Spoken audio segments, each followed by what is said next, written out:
Good morning. Thanks very much for joining us. Well, with revenues falling well short of expectations, economic growth kind of flat lately here in Massachusetts, and the threat of deep federal budget cuts in sectors we rely on, our guest this morning has his hands full. He is the Speaker of the Massachusetts House, Representative Robert DeLeo of Winthrop. Mr. Speaker. Great to see you as always, John. Welcome. Thanks for coming by. We always appreciate it. So are you, in response to all these economic factors, are you ladies and gentlemen up there on Beacon Hill going to be raising my taxes soon?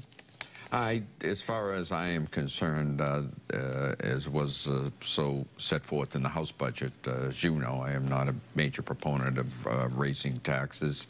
I think that possibly as we go along this session, probably the only issues that will be coming up in terms of the possibility of raising taxes or fees will revolve around the Airbnb and marijuana.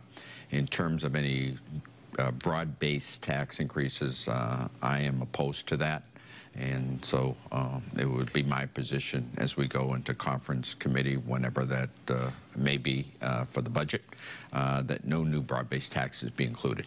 Why do you feel so strongly about that? This has been a consistent position you've had, but you know, there are a lot of people making a lot of money in this state. We do need the money. There's no question about it. Why so strong on this issue? I feel it's not good for the economy, generally.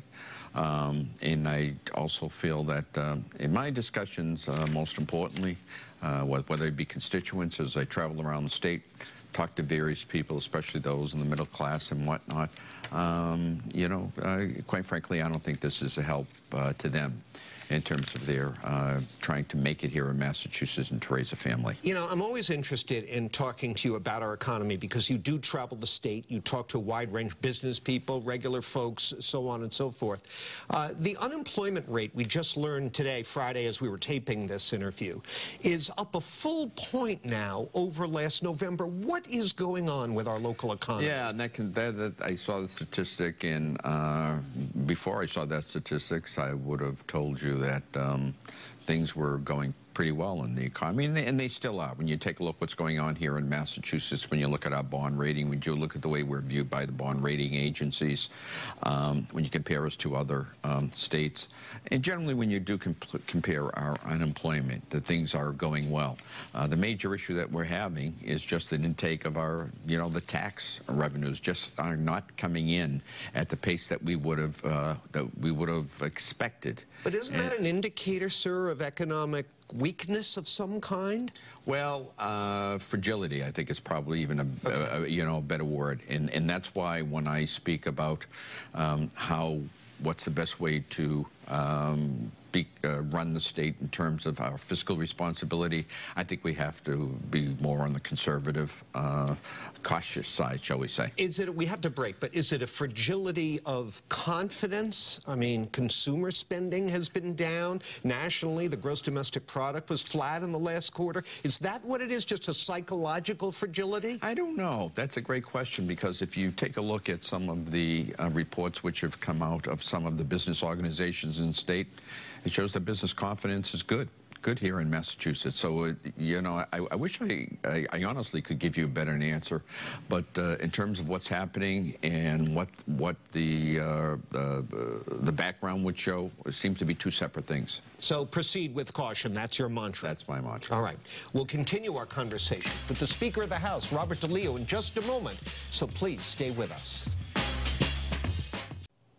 Welcome back to our conversation with Massachusetts House Speaker Robert DeLeo. And Mr. Speaker, ever since the Trump administration came in, I'm sure we're not the only state doing this, but I noticed you've had a working group within the House looking at some of the early Trump proposals, some of the ideas that have been floating around, and trying to assess what the House thinks is good for the state or not good for the state.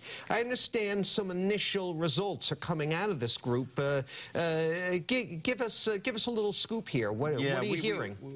What I heard from members, day after day, were concerns that were raised in terms of what was happening and what some of the proposals of the Trump administration. So what I decided to do was at that point is to form an inter-committee, sort of subcommittee type of, if you will, which would take a look at some of these proposals and how they would affect the state. Look, at one of the major items that I see on my agenda is to make sure that no matter what happens in Washington, that Massachusetts residents are protected.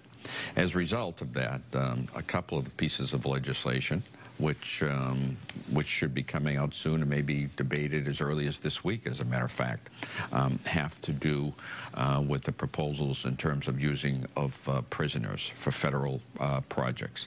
Number one. That's something Sheriff Hodgson down in Bristol County talked about. They talked about shipping prisoners down to help build the infamous wall. Right. Yeah. First of all, the state money would not be used, for federal projects, and I think obviously with the fiscal condition that we talked about earlier, if it's a federal project, then it should be paid with federal funds.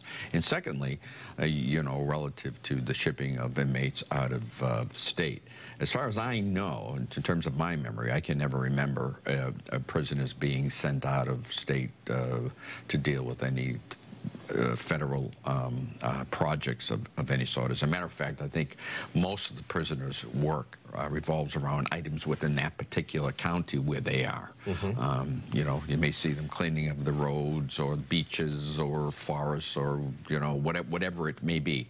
So there are two pieces of legislation, both of which were filed by Representative Cabral, that address this.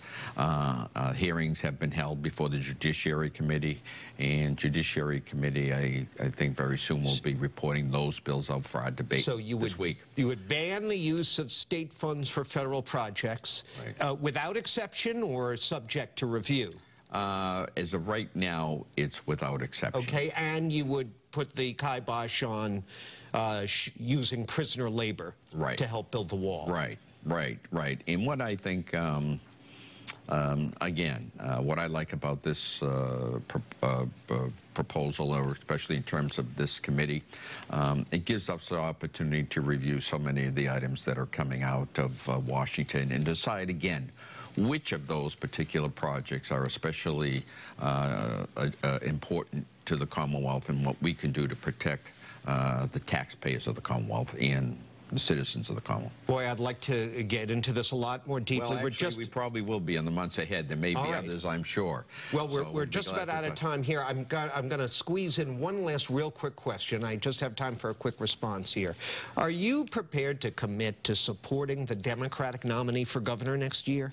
I think I want to see exactly who that nominee will be. I still think it's a little bit early in terms of thinking about next year's race. So right now I just want to see a wait and see attitude.